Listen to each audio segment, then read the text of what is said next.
Be aware that all the things we've just mentioned are not a complete list of everything in Article 1. There's a lot more we just don't have time to go through. But we've saved back a couple of things in particular that were or are especially controversial. Let's start with 1, 2, 3. Article 1, Section 2, Clause 3, usually in history referred to as the Three-Fifths Compromise. Okay, this was about the question of how many representatives in Congress a state would be entitled to. Remember, the more members of Congress you get, the more political power you have. So what the framers said was that we would have a census, that is, count the population of the country, and then each state would get members of Congress based on its proportionate share of the national population. Fine, that's how it's done today. But in 1787, there was another factor called slavery. Let's say 2 states had exactly 1 million people each. That is to say, 1 million free people. But one of those 2 states also had 1 million slaves, while the other state had no slaves. Well, the leaders of the slave state wanted their slaves counted in the census, thereby giving their state twice as many representatives in Congress, twice the political power. The people in the free states might have said, wait a minute, if you were going to let your 1 million black African slaves vote and elect some black African slaves to serve in Congress, then that might be fair. But you don't let them vote. You don't even let them learn to read. So if your slave state was entitled to twice as many congressmen, it would just be wealthy white slave owners electing other wealthy white slave owners to go to Congress and supposedly represent the best interests of black African slaves. You know that ain't gonna happen. The issue, the argument there in the secret convention, probably represented the single biggest threat to having a constitution at all. We don't know who said what. Theoretically, the delegates opposed to slavery perhaps could have gone ahead and formed a slave-free country. It might have had 6 states, with an opposite country to the south, but not likely. It was more complicated than that. Former Arizona legislative leader Art Hamilton. People always believed that it was, in fact, the South that certainly supported slavery and the North always opposed. What I certainly found out was that exactly is not the case, because much of the northern economy, particularly with the advent of industrialization, became dependent upon making cloth. That cloth depended upon cotton. Cotton was the major resource of the South, and to make that economy work depended upon slavery.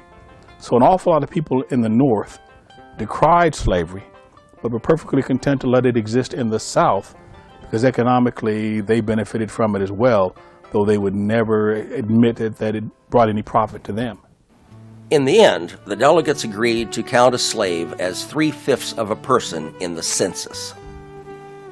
I've had friends say, how dare they to have counted my ancestors as only 3/5 of a person? Counted a slave as a whole person would have given the Southern slave owners even more political power in the Congress. As it was, for the next 70 years until the Civil War, slave-owning Southerners exercised more than their fair share of influence in the U.S. House of Representatives, and for that matter, in the Electoral College. And then we come to what is likely the biggest argument about the Constitution. We say biggest because it is still an ongoing argument some 200 years later. Article 1, Section 8, Clause 18. It says, Congress shall have the power, quote, to make all laws which shall be necessary and proper for carrying into execution the foregoing powers and all other powers vested by this Constitution in the government of the United States or any department thereof. This is known as the Necessary and Proper Clause, the Elastic Clause, and the Implied Powers. It goes by all of those names. In effect, it says, hey, we here in 1787 don't know what's going to be important 100 or 200 years from now. So we're saying the future Congress shall have the power to pass any necessary and proper laws dealing with any future situation. That seemed to make sense. However, and we're getting a little ahead of ourselves here, but a couple of years later, the states ratified the first 10 amendments to the Constitution.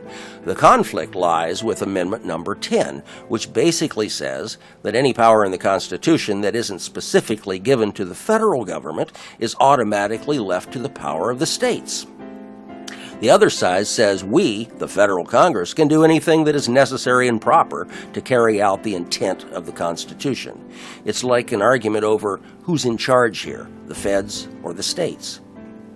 It is a fact that more often than not, historically, the winning side of the argument has been that the Congress has the authority to do what it deems necessary and proper. But the 10th Amendment advocates continue to argue their point. The bottom line is that we're not going to settle the argument here. And one other little interesting story about legislative authority. Article 1, Section 8, Clause 17 allows for the creation of what today is called Washington, District of Columbia, D.C., the seat of government. The article says that such a district may be no more than 10 miles square, that's 100 square miles, and would be from land donated by some states. So Maryland and Virginia in 1791 ponied up, donated the land on either side of the Potomac River, and all was well. Not quite. After a while, some people, especially in Virginia, had second thoughts. They were concerned that former Virginia residents, now in the District of Columbia, had lost their representation in Congress. There were also complications related to the slavery issue, which you can read about on the internet. The bottom line is that in 1847, the Virginia part of the District of Columbia was given back to Virginia. Today, the nation's capital is not 100 square miles, but 69 square miles, all of which was donated by the state of Maryland. And residents of the nation's capital still do not have a voting representative in Congress, and certainly not a U.S. senator. The office of the presidency, as we know it here in the 21st century, is a world different from what was written in the original Constitution. I don't think I'm too far off base in saying that the original 1787 presidency, as outlined, was only a little bit more powerful than a modern-day high school student body president. Jefferson, who was for limited power, probably loved it. Hamilton, who was for a strong executive, probably hated it. There are only 6 little clauses outlining the presidency, as compared to more than 50 outlining the structure and the powers of Congress. So the Constitution says the presidency and the vice presidency are 4-year terms. What's interesting here is that originally they had an election and the top vote getter became president and the first runner-up became vice president, even if they couldn't stand each other, sort of like a Miss America contest. In short, they didn't run together as a ticket. This later got changed in the 1804 election with the 12th Amendment. Section 2 of Article 2 says, the President is the Commander-in-Chief of the military. What is little known is that this Commander-in-Chief business is not a military rank. Even though soldiers salute him, or someday her, Commander-in-Chief is a civilian position, consistent with the approach that our military is under civilian control. Next, among other things, it makes clear that the heads of government departments are not independent, but they work for and answer to the President. Then it says the President can grant reprieves and pardons. He can appoint ambassadors and judges and make treaties, etc., with advice and consent of the Senate. It says he has to inform Congress as to the state of the Union from time to time. These days, it's usually a speech. Years past, it was in writing. He has to make sure that laws are properly carried out. That's why we call it an administration. But the most interesting one is that he can force Congress to adjourn its session.